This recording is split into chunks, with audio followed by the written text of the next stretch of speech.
exemple, chez My Little, on est assez obsédé de l'entreprise Patagonia.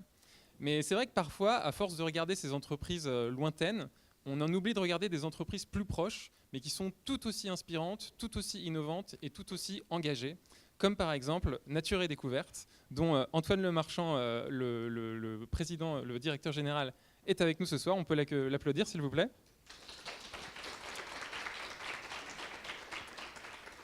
Nature et Découverte, c'est une entreprise qui a donc bientôt 30 ans, qui a été fondée en 90 et qui fait du bien à la planète de deux manières. D'abord parce qu'il propose à ses clients, toute sa communauté, parce que je fais partie d'ailleurs, je te disais Antoine, des hardcore fans de My Little, donc je ne suis pas juste un client de Nature et Découverte, je suis plutôt un fan qu'un client. En tout cas, il propose à sa communauté des outils d'expérience positive, qui nous reconnectent à la nature, qui nous donnent envie de repartir, nous balader dans les champs, dans la forêt, d'aller écouter les oiseaux ou de regarder les étoiles. Et d'une autre manière qui est encore plus engagée, parce que Nature et Découverte a créé une fondation, il y a presque 15 ans je crois maintenant, et reverse aussi 10%... 15 ? À la fondation 25 aussi ? Ah bah voilà, je suis très mauvais en chiffres, j'aurais dû faire une fiche, désolé, 25. Et reverse 10% de son bénéfice net chaque année pour soutenir des projets en faveur de la biodiversité. Je ne vais pas en dire plus parce qu'Antoine va nous présenter tout ça, mais du coup on est vraiment ravis que tu sois parmi nous ce soir pour nous raconter, nous présenter l'histoire hyper riche et aussi très actuelle de Nature et Découverte et découvrir tout ce que vous faites en faveur de l'environnement et de la biodiversité. Merci beaucoup Antoine. Merci Maxime pour cet accueil, merci à vous. Je suis très content d'être avec vous. J'ai de la chance parce que je me suis dit, avec la neige, le froid, ils n'auront peut-être pas envie. Et puis en fait, vous êtes nombreux, donc merci pour ça. Alors, juste pour corriger 2-3 choses, Maxime. non, donc je suis Antoine Lemarchand, je suis le fils des fondateurs de Nature Découverte. Mes parents ont créé ça il y a 30 ans. Je dirige ça depuis 10 ans. Auparavant, j'ai créé des entreprises, notamment sur le web, dans le web 1.0, on va dire, dans les grandes années du web. En tout cas, c'était les débuts plutôt. Avant cela, j'ai travaillé dans les médias, chez Canal+, notamment. Et puis, après cette expérience dans les médias et le web, j'ai repris une entreprise qui s'appelle Résonance. Peut-être certains ou certaines connaissez. Et puis, c'est passé un moment de réflexion, d'études aussi. J'ai repris mes études, j'ai voyagé pendant 2 ans avant de me poser cette question de est-ce que Nature Découverte doit rester une entreprise familiale ? Et j'avais très envie, finalement, qu'elle le reste. Et donc, je vais vous expliquer qu'est-ce que c'est que cette entreprise. Bon, d'abord, un petit merci. Hein. J'avais fait le petit joke, mais je vois que c'est un peu coupé par l'écran. Merci en tout cas de m'accueillir et pour ce moment. Et non, avant ça, ce que je voulais dire, c'est que je ne suis pas... Vous êtes là depuis le début de la semaine avec... vous avez vu des explorateurs, vous avez vu des gourous, vous avez vu des écrivains. Je ne suis pas du tout un conférencier professionnel. Je ne suis pas un gourou, je ne suis pas un speaker qui, tous les soirs, parle devant des grandes salles. Je vous demande donc beaucoup d'humilité. Le but, c'est vraiment d'être interactif. Le but, c'est de faire un témoignage d'un chef d'entreprise avec la plus grande humilité. D'abord, encore une fois, je ne suis pas un professionnel du speech. Puis deuxième chose, je vais vous présenter cette entreprise. Ce que nous faisons peu, en fait, on n'est pas vraiment enclin à présenter notre entreprise et ses coulisses. Parce que, en fait, on n'a pas forcément envie d'entendre des gens qui disent oui, mais ils se la racontent, ils inventent des trucs et tout. Donc, on a plutôt, pendant longtemps, adopté le vivons heureux, vivons cachés. Mais si je le fais ce soir, et un peu plus, c'est parce qu'en fait, on me sollicite, et c'est plutôt une bonne nouvelle, pour parler de l'entreprise à mission, l'entreprise engagée. Il y a une vraie réflexion en ce moment sur... quel va être le rôle de l'entreprise demain, et même aujourd'hui. Et puis finalement, effectivement, on cite souvent Patagonia, on cite souvent ces entreprises anglo-saxonnes, mais il y a plein d'entreprises fantastiques en France qui existent. Il y en a qui se créent dans les startups. Et ça m'intéresse de participer, c'est pour ça que je viens ce soir, à faire reconnaître, valoriser ces expériences d'entreprises engagées. On entend beaucoup parler en France du CAC 40. Les gens pensent que le CAC 40, c'est l'économie. Mais en fait, l'économie, 96% des entreprises françaises ont moins de 50 salariés. C'est ça la réalité de l'économie française. Ce n'est pas du tout le CAC 40. Donc on a un tissu incroyable de gens engagés dans les chaînes d'entreprise, de PME, de TI et de grandes entreprises aussi. Et là, ce soir, c'est un témoignage d'une d'entre elles. Et donc n'hésitez pas à creuser, à sonder, à me challenger aussi. J'adore le débat. On a toujours été éduqués à débattre dans ma famille. Donc n'hésitez pas. La première chose que je voulais vous montrer, c'était cette photo. Cette photo parce que d'abord, c'est ce que je vais faire après-demain, c'est-à-dire la peau de phoque. Et ça, c'est vraiment un gros kiff que j'ai chaque année.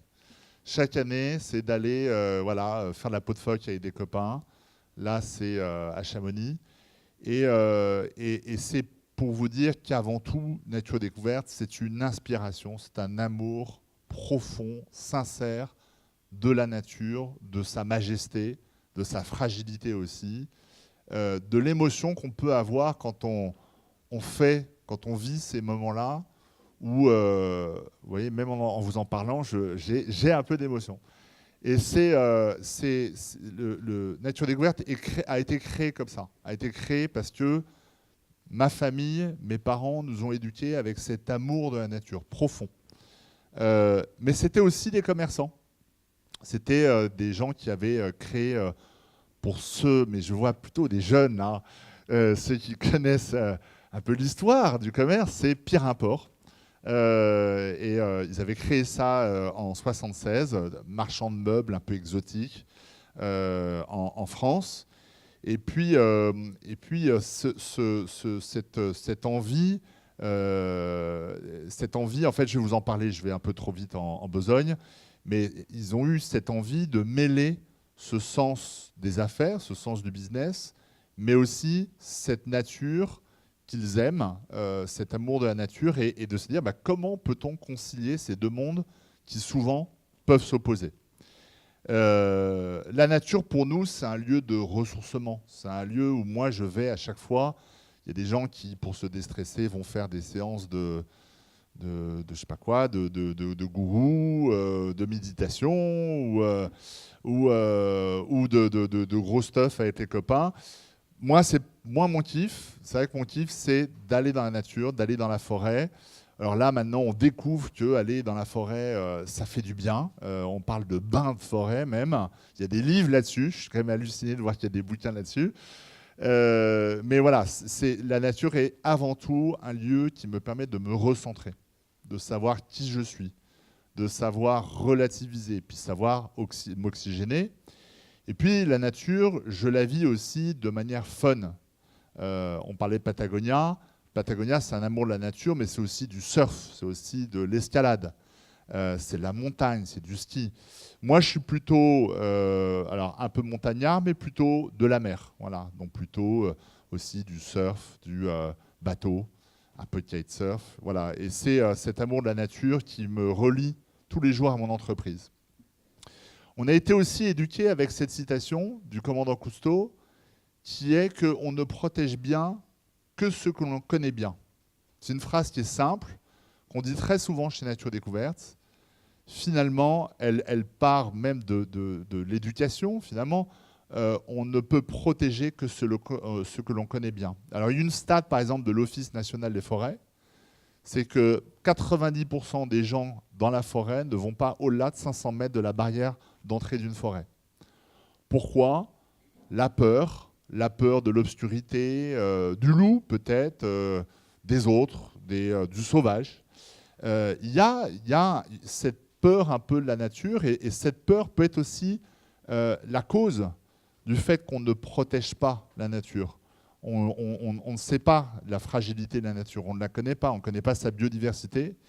Et nous, chez Nature Découverte, on se dit, notre mission, c'est de faire que les personnes qui rentrent dans notre magasin, il y en a 3 sur 4 qui n'achètent pas. Donc, et encore, je suis en train de donner des bons chiffres là, c'est même parfois pire. Mais en fait, on se dit, on aura gagné le truc si au moins elles sont venues pour manger leur sandwich, lire un bouquin, lire une anecdote sur un de nos produits. Le plus gros chiffre d'affaires, par exemple, que nous faisons, c'est dans les livres.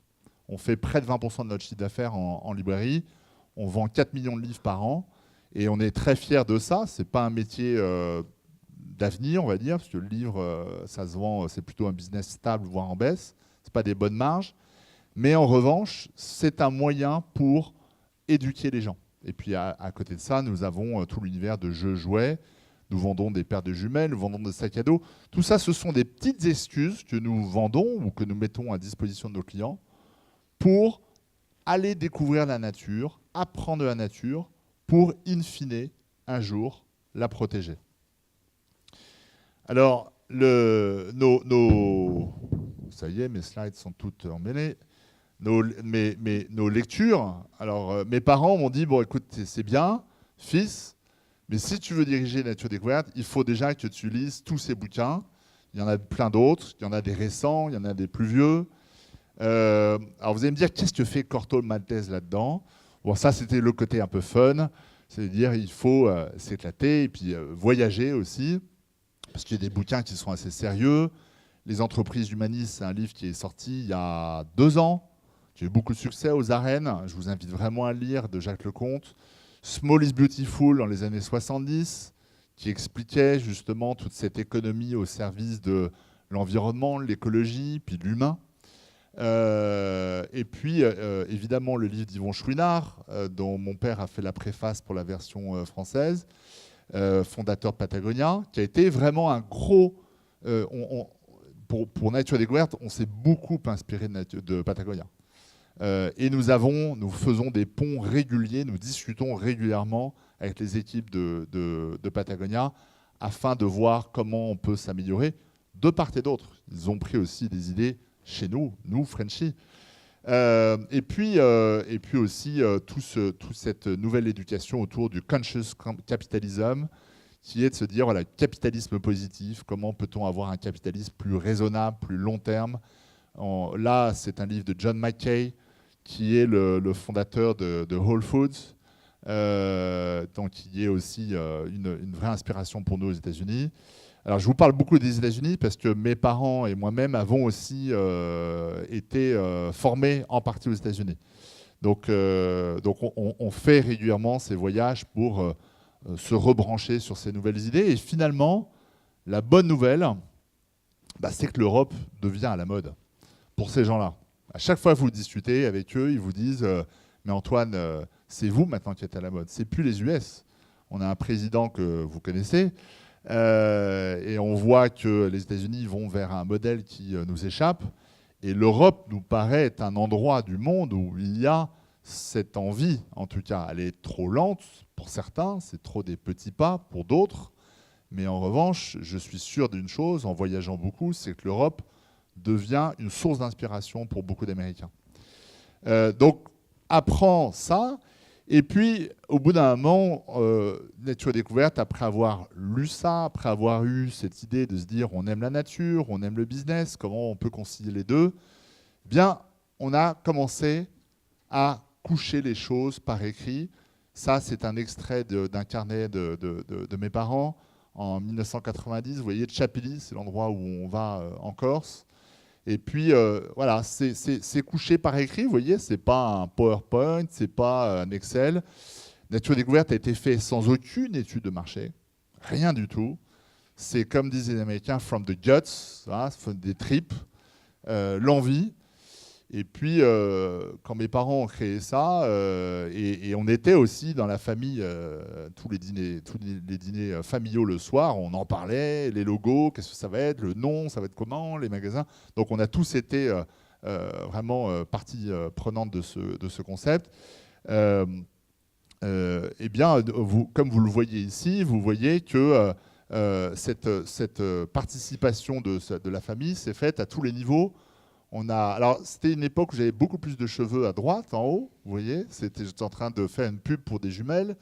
Mon grand-père est en haut. Vous voyez mes parents qui sont là. J'avais ma sœur qui est là. L'ancien directeur des achats, enfin celui qui est devenu directeur des achats de Nature Découverte, qui était au milieu de la table. Mon chien est là. Donc, on a tous participé à ça. Et cet élan, cette énergie a convaincu beaucoup de gens, des banquiers, qui ont dit, écoutez, je ne comprends rien à votre concept, mais vous avez l'air d'être tellement enthousiaste, vous avez tellement l'air d'y croire que on va vous prêter de l'argent. Les centres commerciaux où nous sommes allés, puisque le but, c'était de se dire, on va essayer de réinventer le centre commercial. On va essayer d'être dans des lieux justement de business, des lieux minéraux, et ce qu'on veut, c'est être des oasis de nature. Alors on allait voir des bailleurs et des gens avec des cravates, etc. On parlait du concept, et ils disaient pareil, on n'a rien compris. Mais à l'époque, il y avait quand même des choses qui se passaient. Le Grand Bleu sortait. C'est l'année Nature Découverte, quand c'est sorti, le Grand Bleu est sorti. L'ours aussi, de Jean-Jacques Hano, est sorti. Des films, à l'époque, de se dire, il y a un ours pendant 2 heures, sans parole, un peu de musique, je crois. Fallait vraiment y croire. Ou même le Grand Bleu, fallait y croire. Une histoire de plongeur avec un dauphin pendant 2 heures, 3 heures même, avec la version longue. Personne n'y croyait au début à ces films ou même à cette aventure. Puis finalement, il y a eu cet engouement pour la nature, il y avait cette envie. Et ça a été miraculeux. Le premier magasin que nous avons ouvert en 1990, en décembre, près de Pontoise, dans un lieu franchement pas glamour, a été un immense succès. Et notamment, les familles nous ont accueillis avec un grand bonheur en nous disant enfin du commerce qui nous tire vers le haut. Enfin un commerce qui ne nous parle pas de discount toute la journée, ou de musique agressive, ou de vente forcée. On peut s'asseoir, on peut bouquiner, on peut boire un thé, on peut discuter avec nos guides.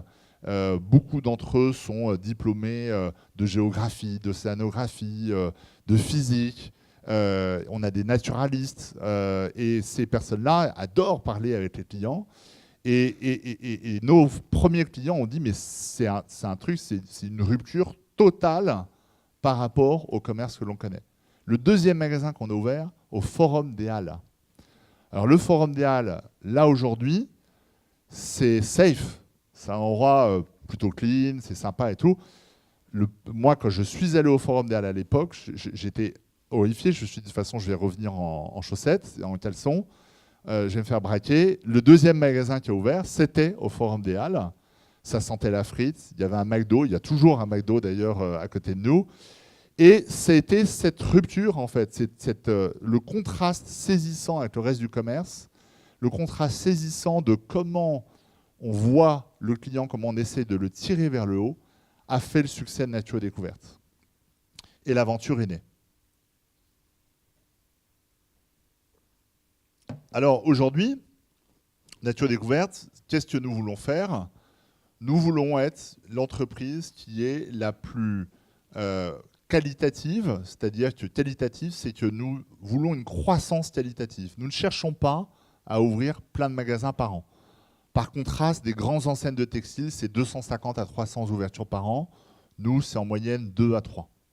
Donc, un modèle maîtrisé, qualitatif. On veut toujours connaître les personnes avec qui on travaille. On veut connaître les fournisseurs, on veut connaître nos produits. On veut être évidemment un projet enthousiasmant. Il faut que ça soit fun, il faut qu'on se marre, quoi. On n'est pas là pour faire du business, l'EBITDA, du truc, du TRI, de la marge. On est là avant tout pour se marrer. Alors, certes, on bosse beaucoup. C'est vrai que beaucoup de personnes arrivent chez nous en disant moi, je pensais que j'allais que me marrer. Alors, on dit oui, bien sûr, mais il y a quand même du boulot, quoi. Au moment de Noël, tu vas voir, le rythme, il est intense. Mais globalement, les gens, quand on leur demande en interne qu'est-ce qu'ils pensent de Nature Découverte, ils disent c'est une boîte qui est super sympa. Alors certes, c'est beaucoup de boulot, mais c'est sympa, c'est familial, il y a du sens, il y a des projets, il y a de la croissance aussi. Et puis, justement, il y a ce point, le dernier point, qui est un gros mot pour beaucoup d'entreprises, pour beaucoup de Français même, et performante. C'est-à-dire qu'en fait, nous, ce qui nous intéresse, c'est d'être enthousiasmante, qualitative, mais aussi performante. Nos concurrents sont dans le commerce. Donc, nos concurrents, c'est aussi des gens comme Amazon. Et ce sont des gens qui ne sont pas là pour plaisanter ou pour rigoler ou pour faire de l'enthousiasme ou du qualitatif. Ils sont là pour faire du business et de la part de marché. Donc, on doit, et je revendique, et je trouve ça même assez excitant, de m'inscrire dans un modèle de performance, de me dire, après tout, quand je joue au tennis, j'aime bien battre quelqu'un qui est mieux classé que moi. Quand je fais du ski, pareil, si je peux gratter un petit peu la personne devant moi, ça peut m'intéresser. Alors vous allez dire, c'est très masculin, mais voilà, je suis comme ça. Et puis, on a inscrit très tôt au service du bien commun. C'est-à-dire, à quoi ça sert d'être une entreprise qui est là pour prendre des sous, pour prendre du chiffre, si derrière, elle ne va pas œuvrer au tissu local dans lequel elle s'inscrit. Quand on ouvre un pays, par exemple, comme l'Allemagne ou la Suisse, avant même d'ouvrir le premier magasin, nous finançons des projets avec notre fondation, nous organisons même des sorties pour les futurs clients, donc on décline tout un programme de sortie, afin que les premiers clients se disent, cette boîte, elle s'inscrit déjà, elle finance déjà des ONG locales, allemandes, suisses, belges, luxembourgeoises, évidemment françaises, et dans les années à venir au Portugal, en Espagne. Donc, ce n'est pas une entreprise qui vient juste pour prendre des sous, c'est une entreprise qui a envie de contribuer. Et ça, c'est très, très important pour eux. C'est une entreprise qui va employer des gens, qui va travailler des fournisseurs locaux, mais qui va organiser des sorties, qui va financer des projets.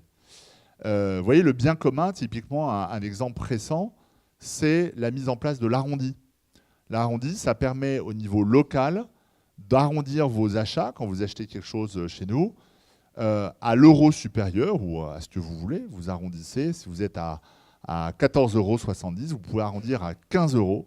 Et les 30 centimes que vous allez donner à une association locale qu'on va vous présenter pour sauvegarder soit la biodiversité, c'est soit la sauvegarde de la biodiversité, soit promouvoir l'éducation de la nature. C'est les deux causes de notre projet. Au quotidien, les personnes qui travaillent chez Nature Découverte se disent, dans le recrutement de produits ou de services, je dois avoir un super produit, une super qualité, mais au-delà de la qualité, il faut que ce produit ait une empreinte positive pour un monde meilleur. Donc, c'est de favoriser des fournisseurs locaux, c'est de favoriser des startups. Alors aujourd'hui, par exemple, on a 66% de nos achats aujourd'hui sont faits en Europe. Le reste, la Chine, parce qu'on peut avoir des gens qui nous disent oui, mais c'est chinois. Non, la Chine représente 22% de nos achats. Le reste, le solde, ça va être de l'Inde, ça va être de l'Amérique du Sud. Tous nos hamacs viennent d'Amérique du Sud, par exemple. Nos thés, nos huiles essentielles peuvent venir d'Inde ou de Madagascar. Donc on essaye de favoriser justement, on n'a pas du tout un Made in France, on n'a pas du tout dit qu'il fallait un Made in Europe, on essaye de choisir dans le monde ce qu'il y a de meilleur pour, évidemment, promouvoir un monde meilleur. Dès le départ, quand on a créé Nature Découverte, mes parents et nous-mêmes, les 4 enfants, on a écrit un projet qui se déroule en 4 étapes, pas 4 étapes, mais 4 volets. Déjà un engagement pédagogique, donc nous organisons pas mal de sorties, on va en parler, nous organisons des ateliers. Un engagement environnemental, j'en ai parlé avec la Fondation. Un engagement sociétal, que fait-on pour notre tissu au niveau de l'emploi, au niveau de nos impôts, qu'est-ce que nous faisons? Et puis un engagement évidemment produit pour avoir les meilleurs produits, les plus qualitatifs, les plus durables possibles. Et puis au quotidien, vous avez ces personnes-là, par exemple, ce sont tous mes directeurs de magasins qui étaient rassemblés sur une plage à Saint-Malo en janvier dernier.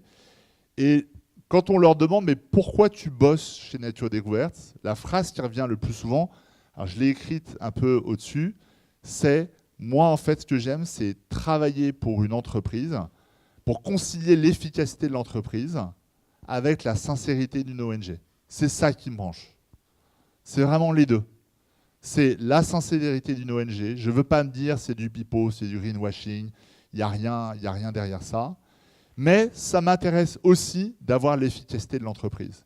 Pourquoi ? Parce que l'entreprise a des moyens.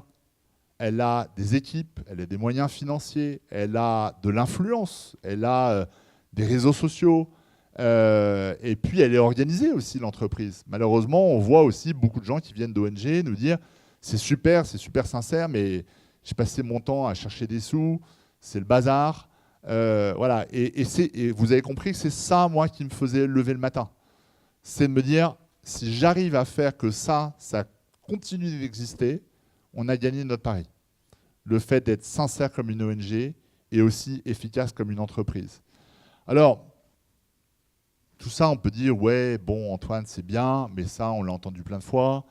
Et le but de cette slide, c'est, pardon, je vais me tourner là plutôt, je vais dire les actions et juste les actions.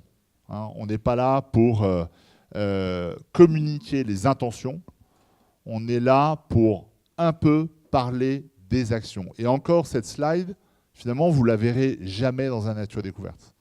On n'est pas là à promouvoir et à gonfler des pectoraux en disant, regardez, on fait 1500 trucs, tant de projets, etc. Ce n'est pas vraiment notre trip. Notre trip, c'est de se dire, si je vais me mettre là comme ça, je sens que je suis un peu grand, en fait. Notre trip, c'est de se dire, si en fait, nos clients, et ceux qui ne sont pas nos clients, arrivent à le découvrir par eux-mêmes, ça. On a cette fondation qui finance des projets, voilà, vous voyez, 12 millions d'euros depuis le début, 2500 projets, l'arrondi, les fournisseurs, pardon, c'est 71% qui sont européens. Si eux trouvent cette information par eux-mêmes sur notre site, en parlant avec d'autres, on a gagné. Une des vraies questions qui se posent aujourd'hui, c'est qu'il y a tellement d'informations, tout le monde parle, il y a la fake news, il y a la vraie news, la fake news se propage 5 fois plus vite. La vraie question qu'on se pose, c'est est-ce qu'il faut qu'on parle un peu plus quand même ? Le slogan chez les Le Marchand, c'était de dire « faire et laisser dire ».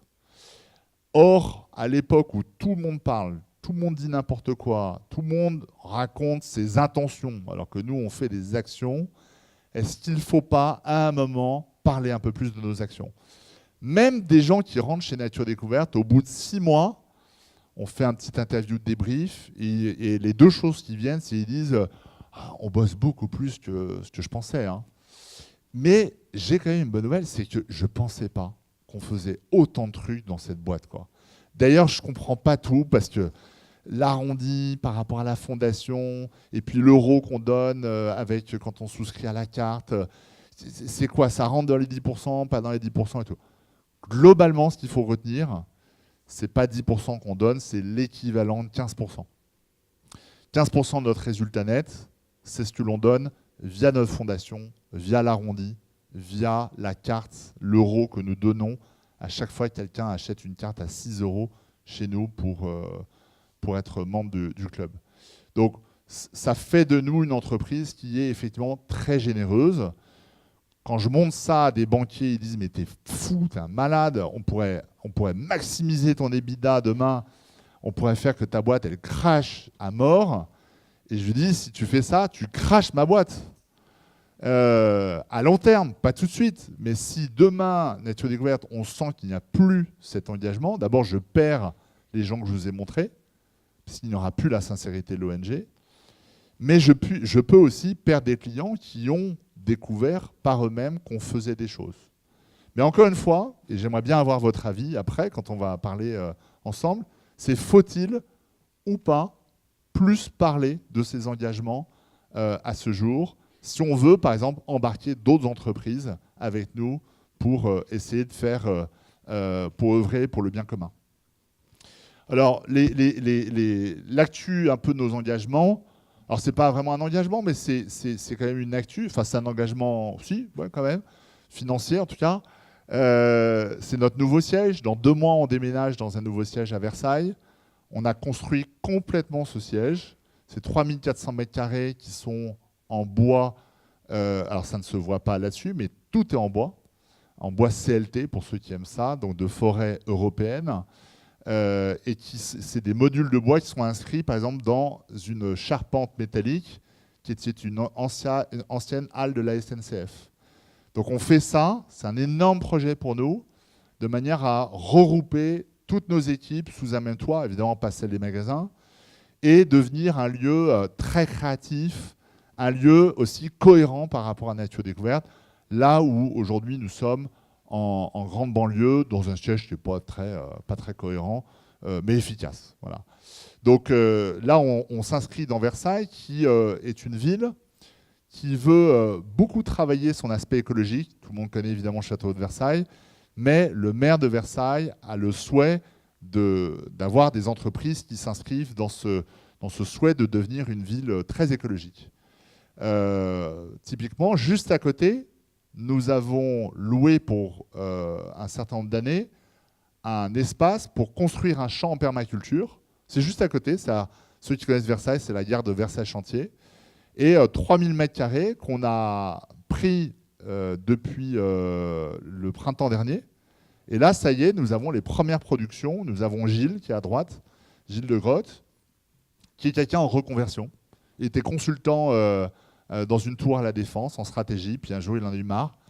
Et puis, il s'est dit, moi, je veux faire la ferme du Bec et Loin, la formation du Bec et Loin en permaculture. Et je veux, mon kiff, c'est d'expérimenter le fait qu'on puisse faire sur une parcelle en ville, en très petite taille, sur 3000 m², c'est vraiment très petit, une production très efficace qui puisse nourrir déjà une partie de la population autour de moi. Ça ne sera pas tout Versailles, mais une partie. Et aussi, surtout, de vivre de mon travail. Donc c'est ça qu'il veut faire. Il n'aura certainement pas le salaire de consultant à la Défense, mais lui, ce n'est pas ce qu'il cherche. Il veut avoir un compte d'exploitation qui tourne et qu'il puisse faire, qu'il vive de son travail. Et on commence déjà à accueillir à Versailles déjà des écoles. Donc typiquement, c'est l'illustration de ce que je vous disais, c'est qu'avant même d'arriver dans un endroit, eh bien, nous faisons des choses pour la ville qui nous accueille, en l'occurrence Versailles. Allez voir, ça vaut vraiment le coup. On veut avoir un centre d'innovation aussi qui sera construit, on ne le voit pas très bien sur le slide, mais on accueillera des entreprises et puis des organisations pour essayer de tirer profit du biomimétisme au service de l'innovation dans ce lieu. Je vois que ça parle à certains. Et puis, deux dernières initiatives qu'on a prises ces derniers temps. La première, c'est B Corp. Peut-être que vous connaissez. B Corp, c'est quoi? C'est un label américain. Désolé.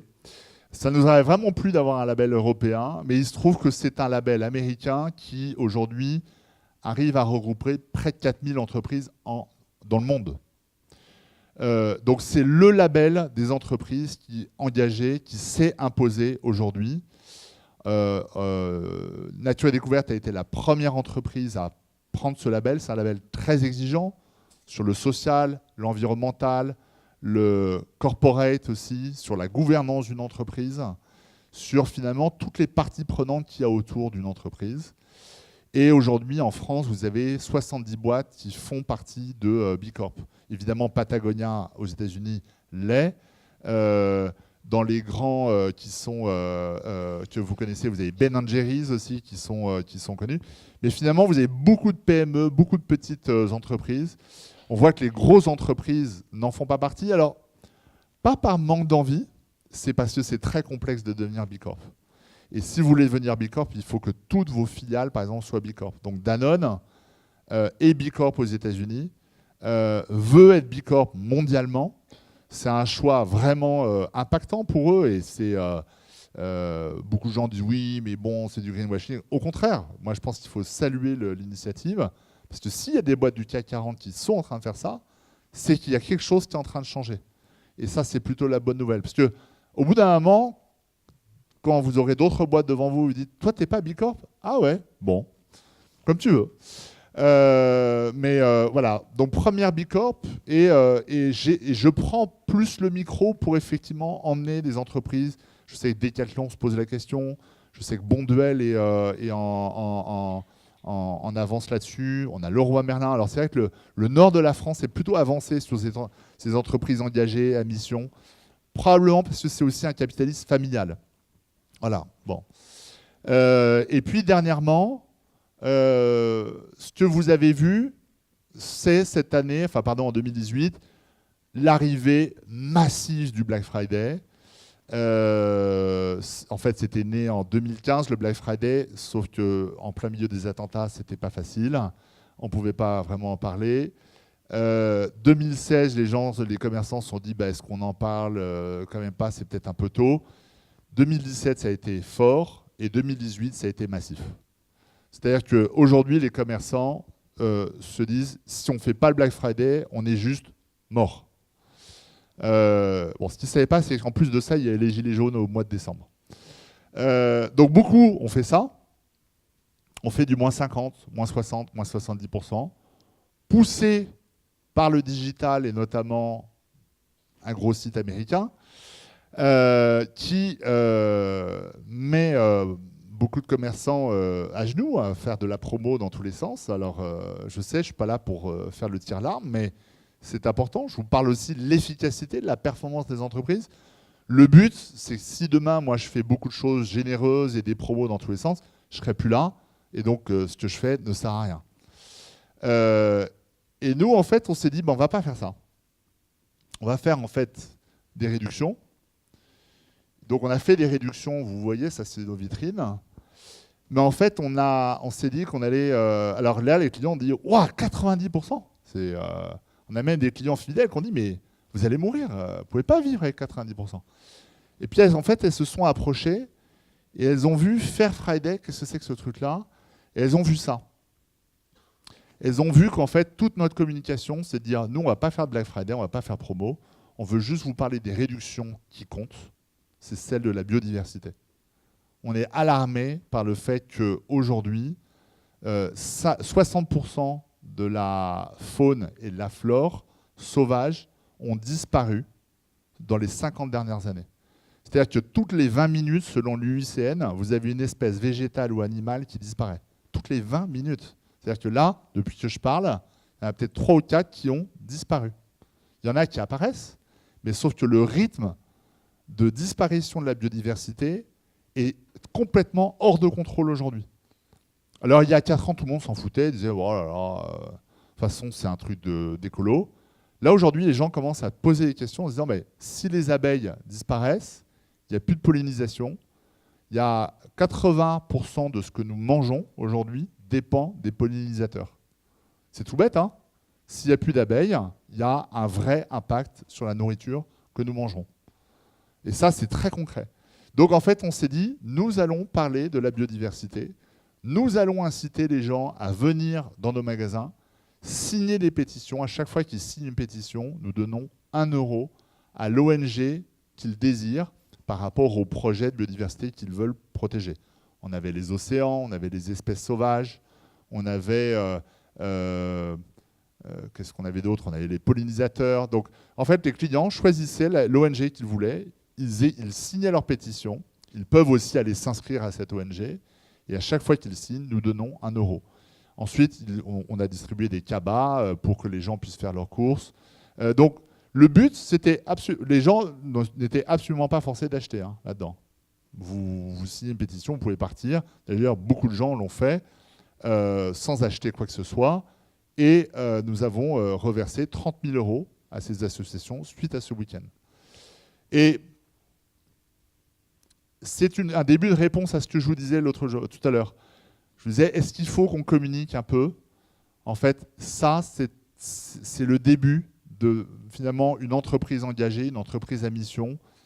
Je pense, malgré tout, qu'il faut qu'elle sorte du bois. Il ne faut pas qu'elle se dise, moi, je fais mon truc, je fais et je laisse dire. Il faut essayer d'attirer des clients qui vont se révolter. Si on arrive à avoir des révoltés de ça, on va avoir des gens engagés derrière. Et ils vont s'engager avec nous, et à nous dire c'est super, j'ai envie de m'engager dans l'association Sea Shepherd, j'ai envie de m'engager dans l'association de la LPO ou autre. Et ça, c'est vraiment un truc qui nous tenait à cœur. Alors voilà, je vais clore. Hein. Pourquoi on fait tout ça? Pourquoi on fait tout ça? Le premier, c'est parce que ça donne du sens à nos actions, comme vous le comprenez. Tout ça, ce ne sont pas des photomontages, il n'y a pas de Photoshop. Vous voyez que la lumière n'est pas magnifique sur ces portraits, mais c'est une vraie équipe. Et c'est une équipe, vous voyez, qui est fière. Ça donne du sens. Ils se disent, moi, je bosse, je gagne des sous, mais quand je vends des huiles essentielles, quand je vends des bouquins ou des jouets Montessori, je sais que, un, le produit, il est bien, et deux, derrière, ça a un impact. Là, typiquement, on a fait, c'est le magasin de Lyon-la-Part-Dieu, donc on est au milieu d'un centre commercial, hein, là. Ce n'est pas le lieu forcément que moi je préfère. Vous avez vu ce que moi je préférais. Mais voilà, nous, on se dit, on fait des choses et ça a un impact derrière. Et on essaie d'embarquer un maximum les équipes du terrain pour faire ça.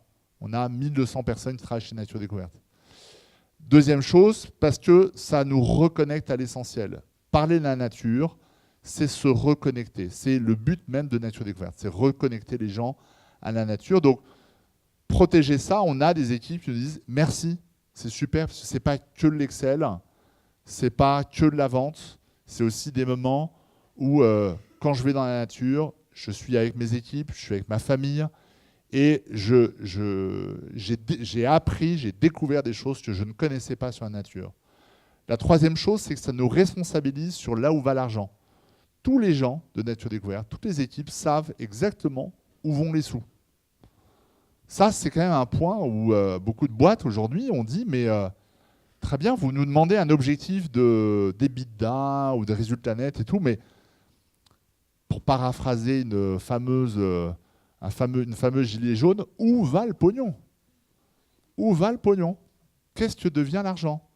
Eh bien là, typiquement, vous avez un comité de membres du personnel qui décide d'attribuer des sous à des associations. Donc il y a un certain nombre de projets qui nous sont soumis.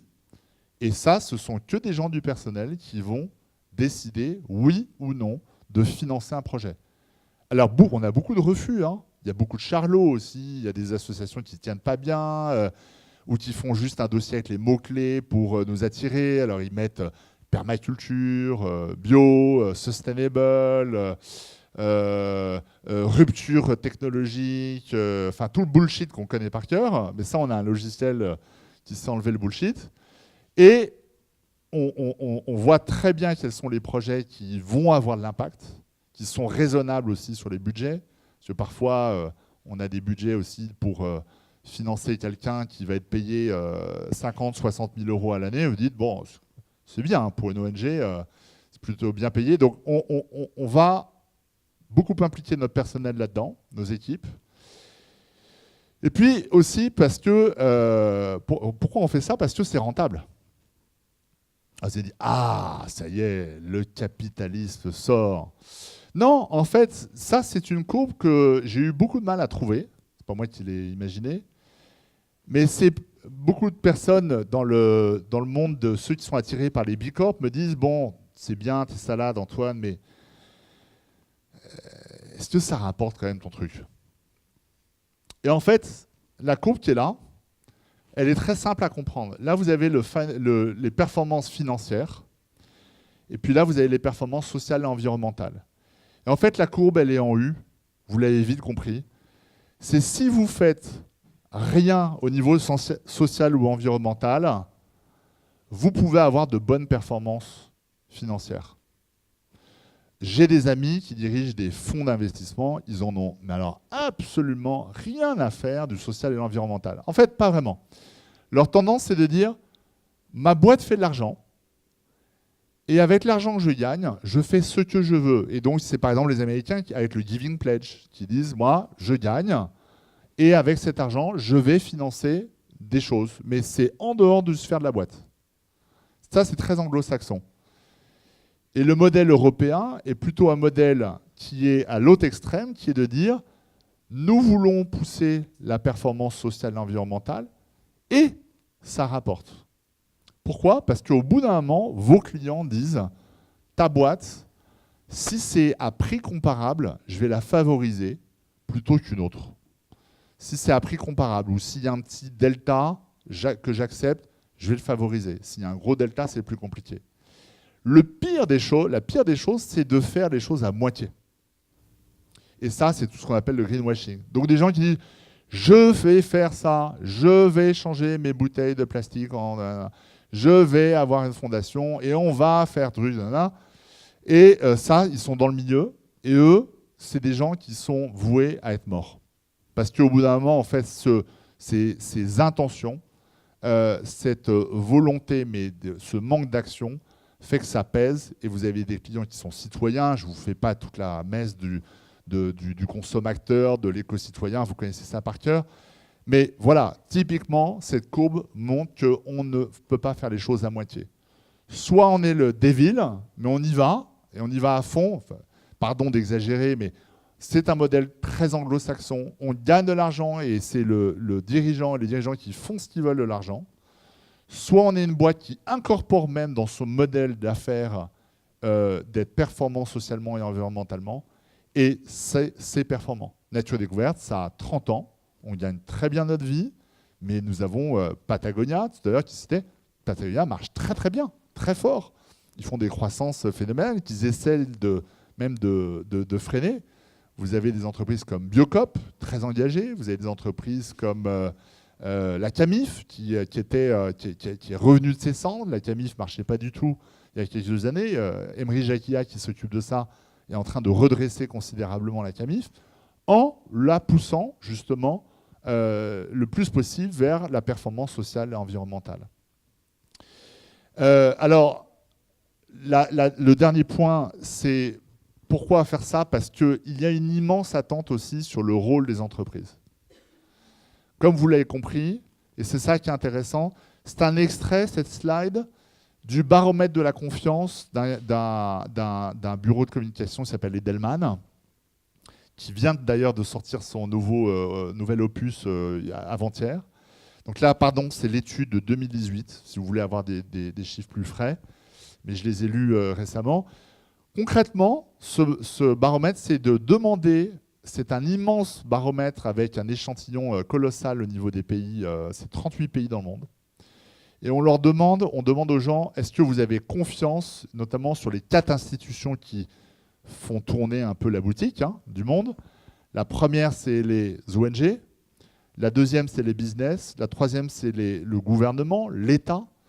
Et la quatrième, c'est les médias dans le sens très large, y compris les réseaux sociaux. Vous voyez que déjà, le niveau de confiance, vous voyez que ce n'est pas folichon. Ça, c'est l'étude du mondial. Français, je vous montrerai après. Vous voyez que ceux qui ont le plus grand niveau de confiance, c'est les ONG. Vous avez 2 publics, informés et General Population. Informés, c'est toute la population qui a plus de Bac+3, Bac+4, dans des métiers intellectuels, etc.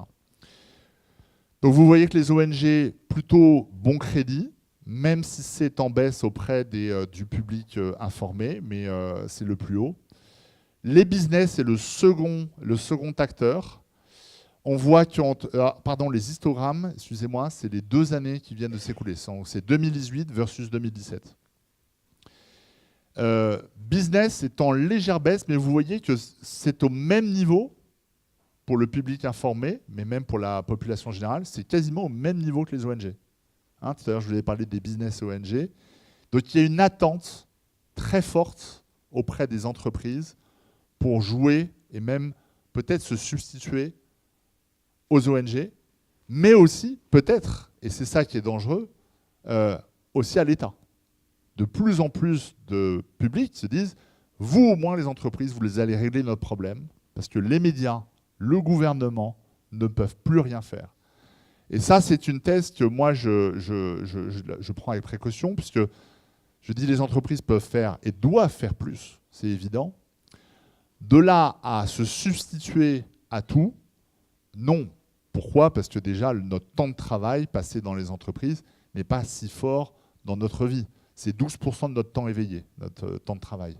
12%. Ben, je sais que ça fait toujours sourire, mais vous checkerez sur Google, vous verrez, 12%, c'est le temps qu'on passe dans une entreprise de notre vie et de notre temps éveillé en plus. Donc l'entreprise ne peut pas tout faire. Et si l'attente est immense, il faut qu'on y réponde, mais jusqu'à probablement un certain niveau. La bonne nouvelle, c'est qu'en France, vous voyez, vous avez l'évolution des scores. Alors la plante cache le score de 2018. Il est en baisse en 2018, mais la bonne nouvelle, c'est qu'en 2019, il est revenu à son score de 2017, 50%. Mais vous voyez d'où nous partons. Nous partons d'il y a quelques années, 27% des gens avaient confiance dans les business. C'est là où il y a eu la plus forte progression, vous voyez, c'est le business, ce sont les entreprises. Elles vont nous aider, elles peuvent faire des choses, elles peuvent faire l'emploi, elles peuvent payer des impôts, elles peuvent essayer de faire du bien commun. Donc, mon schéma-là illustre cette attente immense vis-à-vis des entreprises. Encore une fois, ça sera sujet de débat, jusqu'où aller. La même étude, pour conclure, je finis par ça, est intéressante parce que la même étude pose la question de qui est crédible dans les speakers de la société. Alors on dit il y a sur un problème particulier, celui qui a le plus de crédit, c'est l'expert du problème particulier. On lui donne une note de 64%. Lui, on lui dit 64%, un expert de la problématique, il devrait quand même savoir. 10 points en dessous, 54%, c'est les personnes dans la rue. Vous leur demandez, vous, qu'est-ce que vous pensez, la courbure de la banane ou la taxation des GAFA, etc. Lui, là, la personne dans la rue, 10 points, elle est juste 10 points en dessous par rapport à un expert. 10 points en dessous, vous avez les CEO, donc des mecs comme moi. Donc nous, on n'est pas vraiment crédibles. 5 points sous les CEO, vous avez le gouvernement, et 5 points en dessous, vous avez les médias. Ou c'est peut-être l'inverse. C'est peut-être le gouvernement qui est tout en bas, ou un officiel du gouvernement et les médias. Donc on reconnaît le rôle de l'entreprise, on reconnaît moins le rôle des patrons, des CEO. On voit bien en France d'ailleurs, on voit bien que les gens sont fans d'entreprise, sont moins fans de dirigeants. Et il n'y en a pas ou peu qui émergent dans la sphère des dirigeants un peu iconiques, comme on pourrait en avoir aux États-Unis qui sont archi connus. Voilà. Donc pour finir, voilà, moi ce que je voulais partager avec vous, c'est que moi je me lève le matin pour ce challenge de la sincérité de l'ONG avec l'efficacité de l'entreprise. J'adore l'idée de me dire qu'une entreprise peut faire du bien. Je suis très contrarié, choqué, énervé quand je vois tous ces scandales sur des patrons de constructeurs automobiles, des multiples de salaires qui sont complètement indécents, où je me dis, mais là, ça, c'est du capitalisme qui n'est pas normal. Là, on marche sur la tête. Mais la bonne nouvelle, c'est qu'il y a beaucoup d'entreprises qui font du bien. Moi, ce qui m'intéresse, c'est de parler d'elles. J'ai essayé d'en parler, de parler de Nature Découverte ce soir, d'autres entreprises françaises. L'autre bonne nouvelle, c'est que là, on est dans des locaux d'une start-up, celle de My Little Paris. Plein de start-up ont envie de faire ça. Aujourd'hui, on reçoit plein de projets de start-up chez Nature Découverte, de gens qui veulent être financés, mais même être coachés. Le financement n'est pas vraiment un problème en France. Il y a beaucoup d'argent qui circule. Ce n'est pas vraiment le souci. Le souci, c'est du coaching, d'accompagner les gens pour ces start-up pour qu'elles continuent, qu'elles ne sortent pas de leur volonté de donner du sens à leur projet. Et puis, pour terminer, j'ai envie de dire, la bonne nouvelle, c'est le camp que vous êtes en train de vivre. Finalement, vous vous êtes fait plaisir, et ça, c'est super. Vous vous êtes pris du temps pour vous. C'est exactement ce qu'on défend chez Nature Découverte. C'est dans la nature, certes. Là, on est en ville. Mais c'est l'éducation. Nous, on est persuadés que l'éducation va changer le monde. Si on éduque les gens de manière holistique, c'est exactement les thématiques que vous vivez cette semaine, ils vont pouvoir comprendre le monde et donc éventuellement le changer. Voilà, merci à vous.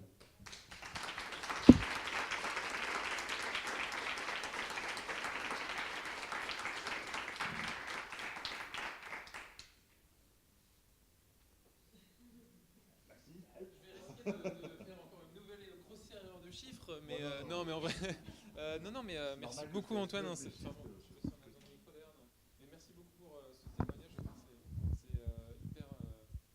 C'est vrai que cette alliance de sincérité et de performance, je trouve ça hyper convaincant, et c'est vrai que c'est un modèle qui donne envie de voir, de voir ce modèle-là en tout cas essaimer et influencer beaucoup d'autres entreprises. Donc voilà, c'était mon petit commentaire personnel qui vaut ce qu'il vaut, mais non, l'intérêt, hein, tu disais que tu aimais beaucoup le dialogue et le débat, culture familiale décidément très riche et très féconde aussi, j'ai l'impression. Donc voilà, ouvrons la parole à la salle. L'acoustique est excellente, n'est-ce pas? Donc pas forcément besoin de micro pour poser des questions, hein. Je vous invite juste à lever la main. Peut-être pour le film. Ah, pour le film, eh ben, je reviens. Oui, je crois qu'il faut l'utiliser. Moi non plus, j'aime pas le micro. Mais... Ok, désolé Maxime. Maxime Bis. Alors, est-ce qu'il y a une question de la salle? N'hésitez pas. Oui.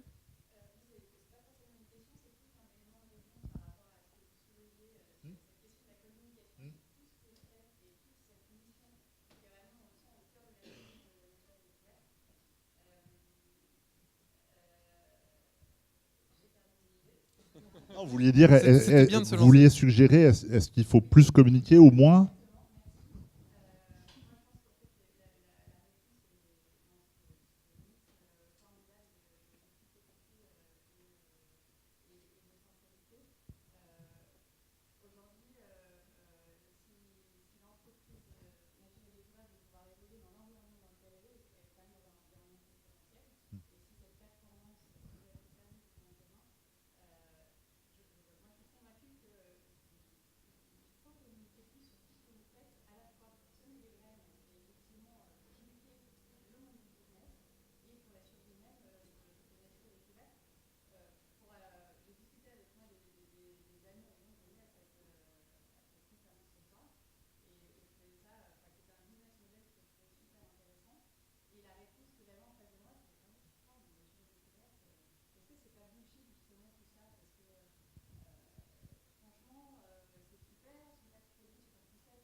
Super, j'ai réussi quelque chose.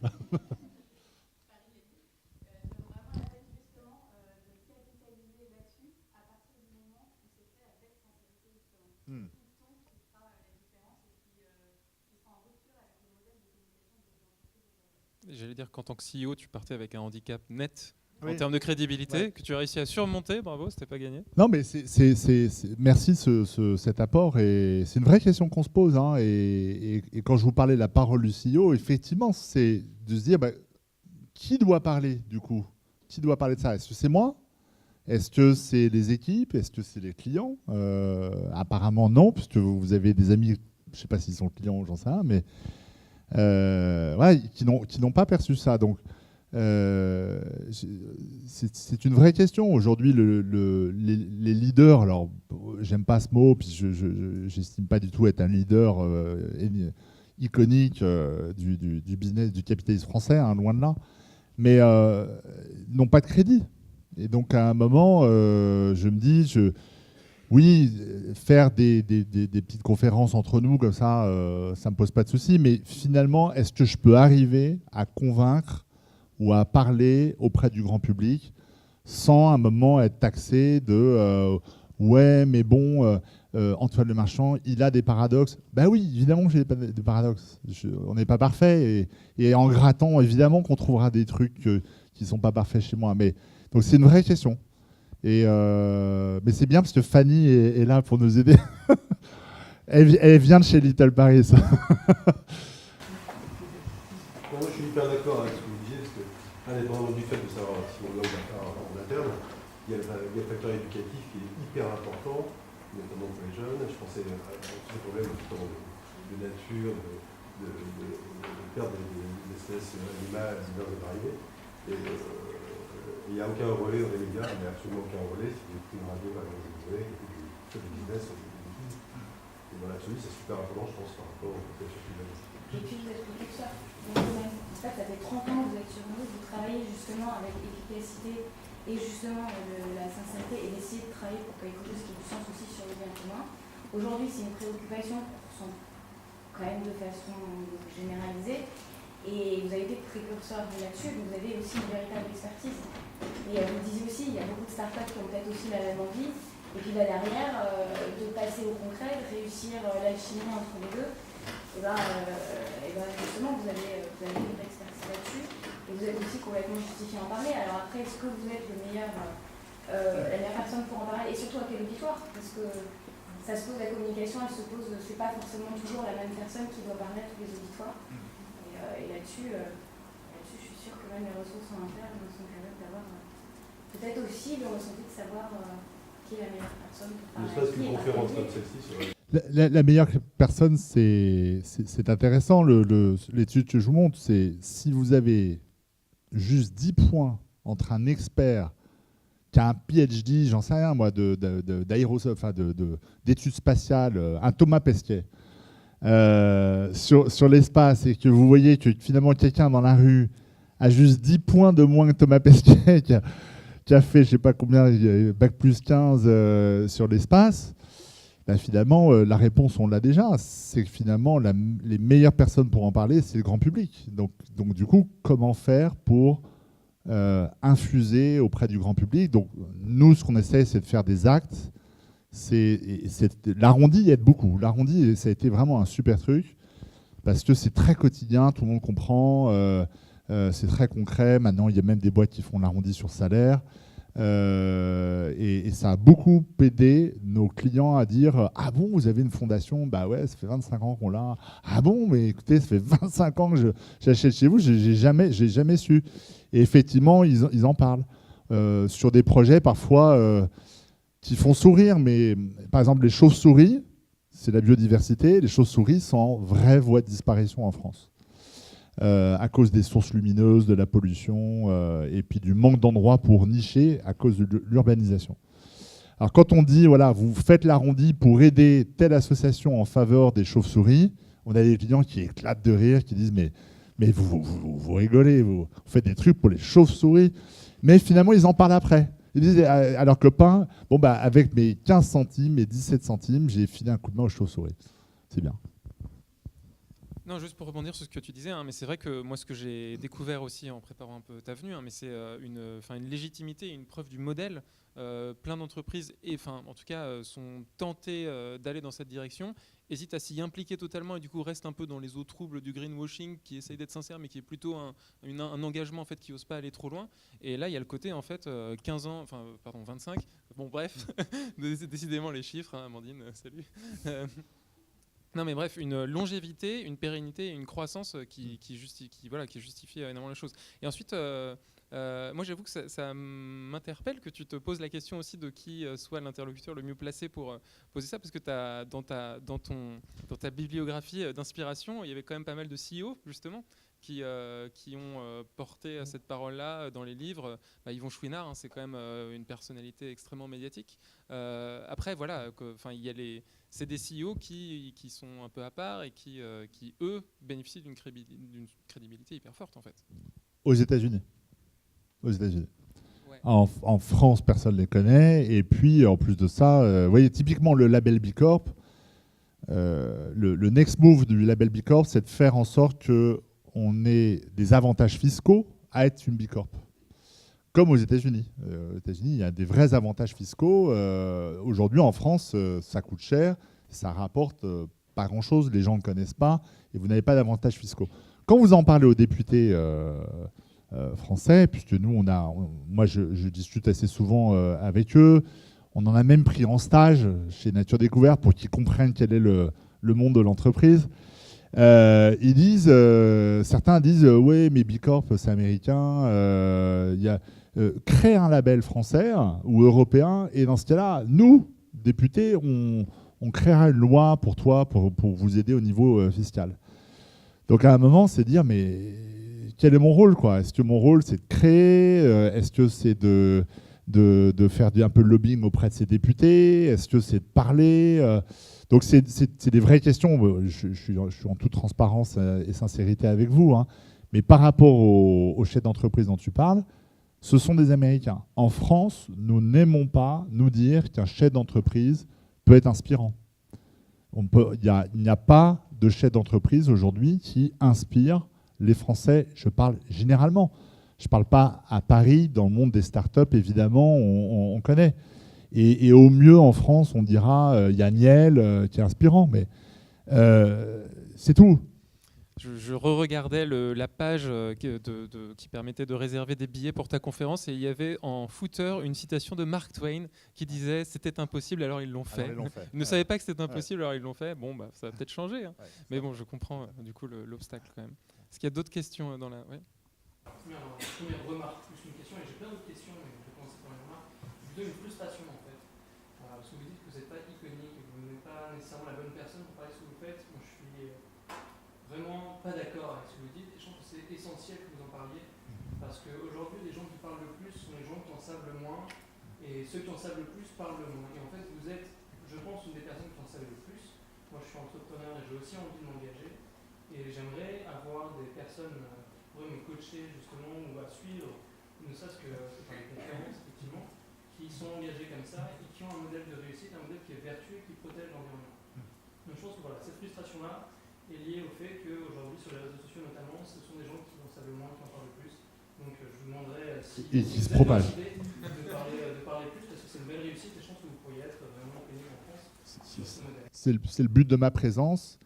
Je crois plus au modèle où on sera pas 1, mais 15 sur l'estrade. Vous voyez, je crois qu'aujourd'hui, le modèle du président de la République tout seul sur son bureau, derrière, debout, devant, assis ou autre, c'est plus le truc. Le truc, c'est on sent qu'il y a une équipe derrière de 20, 15 personnes ou 30 personnes, ça, c'est moderne. Voilà. Alors, pardon, excusez-moi parce que je vous ai coupé. Vous aviez un...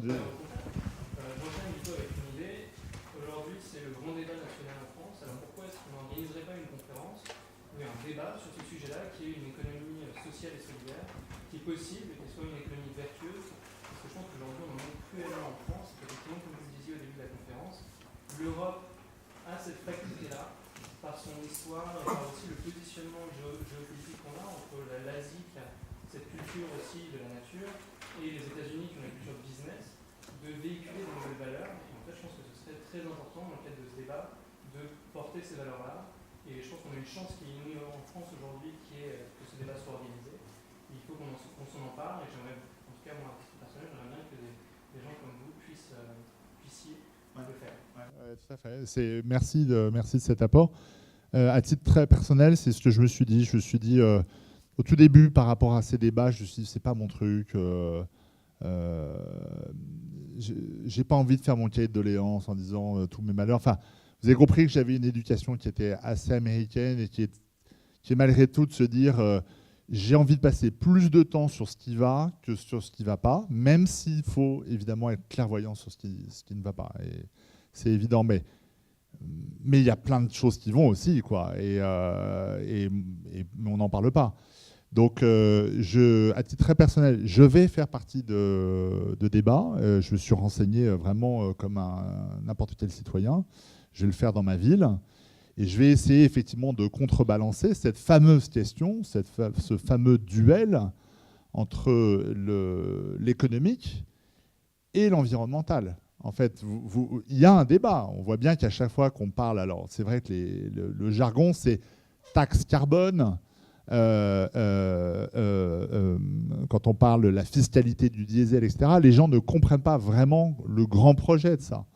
Et la dernière slide que je vous ai présentée, c'est effectivement éducation, éducation, éducation. Il faut expliquer pourquoi effectivement il faut harmoniser la fiscalité au service de l'environnement. Ça prendra du temps, il ne faut pas que ça soit violent. Et là, je pense qu'on a été trop violent sur cette fiscalité. Donc les gens ne comprennent pas, ils ne peuvent pas s'accorder tout de suite. Mais les choses vont venir. Et moi, j'ai envie d'intervenir dans les débats pour parler de ce rôle de chef d'entreprise qui peut très bien concilier business et performance environnementale. Moi, je serais très heureux, et je pense sincèrement que l'Europe, et en tout cas la France, on a tout pour être une des nations les plus avancées au niveau environnemental, social et économique. Je suis persuadé qu'on a les graines pour être la meilleure nation là-dessus, à condition que le projet soit là-dessus. Si on parle sans arrêt de croissance du PIB, la croissance du PIB, alors je suis en train de soulever d'autres débats, mais est-ce que c'est le seul indicateur de progrès de nos vies ? Alors quand vous discutez avec un Américain, il vous dit c'est l'EBITDA, c'est le GDP, c'est voilà, et nous c'est le PIB. Vous entendez n'importe quel économiste, tout est rapporté au PIB, quoi. Mais quand vous monitorez les services de santé, les services d'éducation, etc., alors la France n'est pas la 5e ou 6e puissance mondiale, mais la France est classée dans le top 15, top 20 des pays où il fait quand même bon vivre. Quand on voyage dans le monde et qu'on revient en France, on se dit mais attends, c'est loin d'être un cauchemar, quoi, parce que de temps en temps, on voit les journaux télévisés ou même les réseaux sociaux, on se dit c'est un cauchemar. Donc on a tout pour l'être, à condition que nous écrivions noir sur blanc que c'est un projet et qu'il faut que nous soyons malgré tout performants. L'argent qu'on doit redistribuer, et c'est ce que nous faisons avec la Fondation, c'est d'abord de l'argent que nous avons gagné. Donc il y a un modèle économique derrière, quoi. Ici, on est dans une start-up, il y a un modèle économique. Si le modèle économique consiste à vider et créer de la dette, moi je suis très alarmé par la dette écologique pour nos enfants, mais je suis aussi un businessman et je me dis, je regarde la dette qu'on laisse et je me dis, mais c'est dingue, quoi. On est en train de leur laisser des monceaux de dettes et tout le monde s'en fout. Puis en plus de ça, c'est en milliards d'euros ou en pourcentage du PIB, personne n'y comprend rien. Mais les gens qui nous financent la dette, eux, ils le savent, hein. Ils savent très bien quel est le montant de notre dette. Ah, le couple, parce que j'ai vu que amoureusement vous vous teniez la main, ça m'a fait plaisir. J'ai dit, je suis en train de parler et en même temps, ils se tiennent la main. Ça m'a fait plaisir. C'était mon côté peace and love. Merci encore une fois d'avoir parlé parce que comme Romain l'a dit, c'est spécial que les gens puissent en parler à des gens comme nous qui sont hyper avides de l'histoire, de conseils et de l'histoire d'histoire. Moi aussi, je suis en train de monter une boîte et en gros, on a juste un besoin énorme de mentors, de gens qui parlent et qui donnent des conseils sur comment en fait concilier le fait d'être rentable et le fait d'avoir le moins d'impact écologique et social, plutôt le plus grand mais positif. On ne sait pas trop par où commencer, parce qu'on a l'impression qu'il faut revoir tous les modèles et tout, même chaque étape qui doit être remise en question en entier. Et moi je voudrais vous encourager à en parler de plus en plus et puis si vous êtes d'accord pour faire un petit coaching. Avec grand plaisir. Avec grand Deux plaisir. demandes plutôt que En toute humilité aussi, oui, je vois que oui, je vois, mais encore une fois, un début de réponse, c'est que vous avez vu, le projet, il a été écrit dès le départ. Les entreprises qui sont bâties pour durer, il y a un très bon bouquin qui s'appelle Build to Last, comme ça, bâties pour durer, qui essaie d'analyser les entreprises qui durent depuis plusieurs siècles même. Qu'est-ce qu'elles ont en commun ? Eh ben, ce sont des entreprises qui ont écrit un mission statement ou une vision ou autre, et qui ne sortent pas de ça, et qui gardent leur mission statement la même. L'entreprise Mars, par exemple, est une très belle entreprise, celle qui vend les bars Mars et tout, même si j'aime pas trop leurs produits, mais c'est une belle boîte au niveau social et environnemental. Et ils ont un mission statement qu'ils ont écrit depuis très longtemps. La deuxième chose, c'est, moi je crois beaucoup au rôle de la fondation. La fondation ça a un énorme avantage, c'est que si dès le départ vous l'écrivez, dès le départ vous vous engagez, quoi. Et vous dites, dès le départ, c'était écrit, 10% du résultat net doit être donné à la Fondation Nature Découverte qui financera des projets. Et je rencontre beaucoup de start-upers qui suivent cet exemple. La bonne nouvelle, c'est que si vous allez consulter les chiffres de la Fondation de France, et depuis 2008, le fait de créer une fondation, plutôt un fonds de dotation, est beaucoup plus facile. Une fondation, c'est un peu complexe à monter. Un fonds de dotation, c'est beaucoup plus facile. Et donc, vous pouvez, dès le départ, créer ça. Et les chiffres de la Fondation de France montrent une explosion du nombre de start-upers qui créent leur boîte ou qui ont fait fortune et qui décident à un moment de créer une fondation, un fonds de dotation. Mais dès le départ, l'écrire, c'est bon pour vous, c'est un prérequis exigeant en tout cas, mais c'est ce pourquoi vous allez attirer des super talents dans votre boîte. J'y crois beaucoup. Et vous voyez le dirigeant de BlackRock qui, il y a 2 jours, c'est le plus gros investisseur mondial dans les entreprises. Grosso modo, je crois qu'il doit détenir 5 ou 8% du CAC 40. C'est un fonds qui détient des parts dans toutes les boîtes mondiales cotées, grosso modo, toutes les belles en tout cas. Et quand ce dirigeant dit, je ne sais plus comment il s'appelle, dit il faut que chaque entreprise écrive sa raison d'être avant même de parler de business plan, d'EBITDA et tout, sa raison d'être. À quoi sert votre boîte? Et ben lui demande de le faire. Donc c'est quand même un move, quoi. Et c'est un anglo-saxon. Hein. Mais il le faisait au cours d'une conférence en Europe. Donc comme quoi l'Europe, c'est vraiment... c'est quelque chose à préserver et je crois beaucoup au capitalisme européen. Juste un petit truc en passant, parce que tu te disais, s'adresser au grand public, c'est pas forcément la bonne audience. Est-ce que, Yvon Chouinard, par exemple, il s'adresse beaucoup aux autres entreprises, notamment en essayant de les pousser pour qu'elles aillent encore plus loin dans leur engagement politique. Patagonia, cette année, ils ont notamment soutenu nominément des candidats aux élections sénatoriales américaines, et Chouinard était là. Allez-y, vous les entreprises engagées environnementalement, faites comme moi, soutenez politiquement des candidats écologiques. Est-ce que toi, je sais pas, il pourrait y avoir une manière de créer un club des 10% pour entraîner des boîtes à aller aussi loin et à s'engager fermement à s'engager en politique? Il y a le 1% pour la planète qui existe déjà, mais 10% ouais. c'est voilà. 10% de notre chiffre pour la planète? Non, là par contre on n'y arrivera pas. 10% de l'EBIT. Nous, on peut donner 10% du résultat. Mais la question est très intéressante parce que le dernier slide montre qu'il y a une énorme attente vis-à-vis des entreprises pour changer le monde. Et jusqu'où va la substitution? Et de plus en plus, on dit effectivement, regardez, Patagonia fait toutes ces vitrines qui s'appellent « Dump the Trump », par exemple. Dégager le Trump, pourquoi? Parce que Trump a déclassé des parcs nationaux américains pour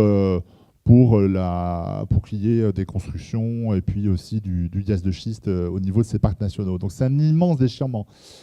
J'ai envie de dire que avoir un Trump, pour une boîte comme Patagonia, c'est top, quoi. C'est un super adversaire, c'est une caricature de lui-même.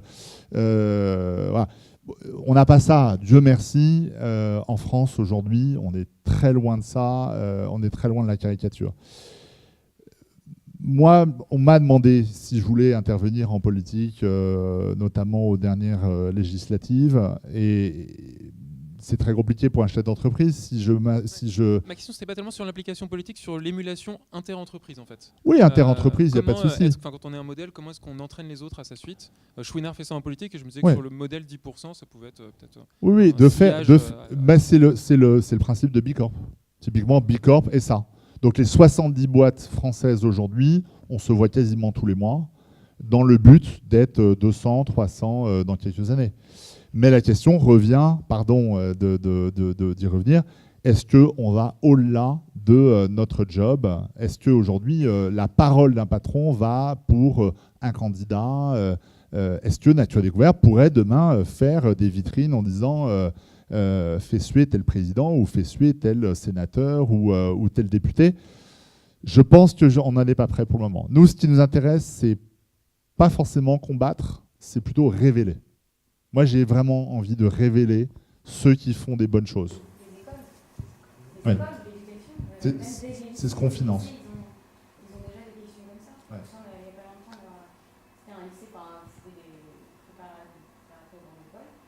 La première question qui était tombée sur là, c'est comment est-ce que je fais si un jour on me demande quelque chose contraire à mon éthique? Tu t'en parles et puis tu vois, mais je pense que l'éducation est certainement un chantier. Et je suis sûre que justement ce format de conférence dans des écoles, ça ouvre aussi certainement sur des gens qui ont envie de faire des carrières, mais justement qui ont certainement envie d'arriver à cette lier la double dimension. Ça peut porter des idées, des carrières, ça fait des menus. Oui, voir des cursus. Et là, vous êtes des meilleurs j'allais dire, porte-parole possible. Je me souviens Pas d'être sûr que la salle intervenu est à unanime HEC sur le- il y a 6-7 ans au Master Développement Durable. Et j'avais beaucoup choqué les gens en disant les animaux ont autant de droits que nous sur la planète. Je ne vois pas pourquoi l'homme aurait plus de droits. Et à l'époque, on a dit, mais c'était au Master Développement Durable en plus. Hein. Elle dit, mais non, l'homme est prédominant, quoi. Et quand je pense à ça, alors j'entends, mais on était tous dans le truc. Même, attendez, les croyants aujourd'hui, Dieu a fait l'homme à son image. Hein. Donc ça veut dire que quand vous lisez la Bible, Dieu il est au-dessus des autres. Enfin, pardon, l'homme est au-dessus des autres puisqu'il est à l'image de Dieu. Donc il est au-dessus des animaux, des espèces, etc. Et là aujourd'hui, effectivement, quand on pense à ça, on peut entendre effectivement, parce que c'est complètement absurde. Ça nous paraît normal maintenant. Mais à l'époque, c'était complexe. Donc moi, j'essaye d'intervenir auprès d'écoles. On favorise avec la Fondation la création d'écoles. On fait venir des députés en stage, c'est ce que je vous disais tout à l'heure, pour leur dire, regardez, les boîtes, c'est pas que des boîtes qui veulent gagner plein de pognon et puis jouer au golf et avoir la grosse Porsche. C'est pas ça le truc. La majeure partie des chefs d'entreprise, eux, ce qui les font kiffer, c'est d'être un groupe d'individus, d'avoir une aventure, de se lever le matin pour créer, pour innover. C'est surtout ça.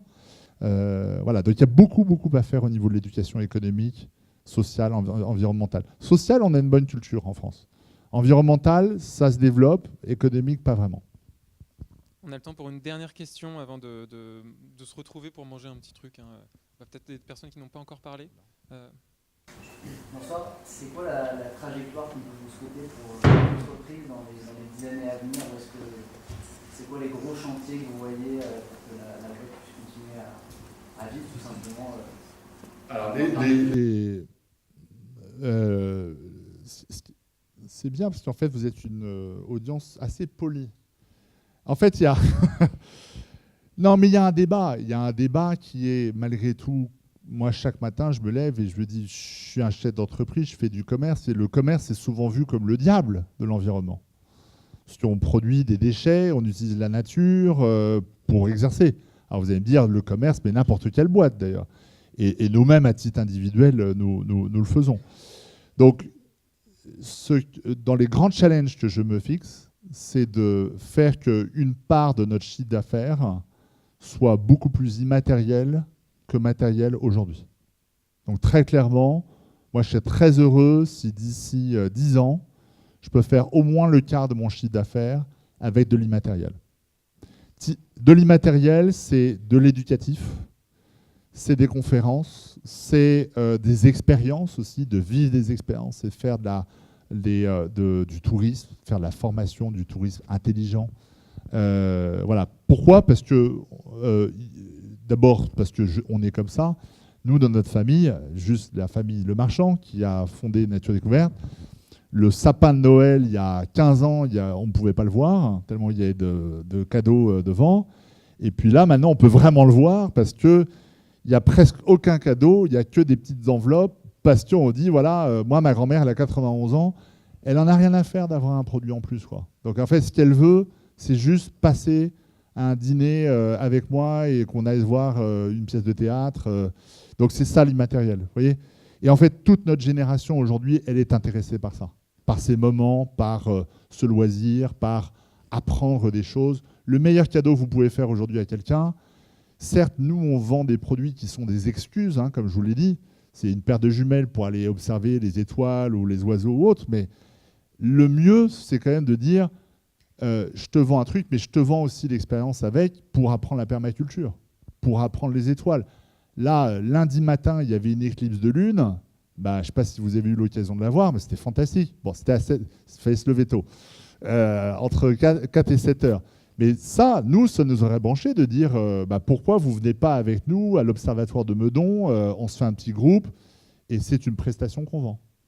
Donc voilà, moi, typiquement, ça me plairait beaucoup.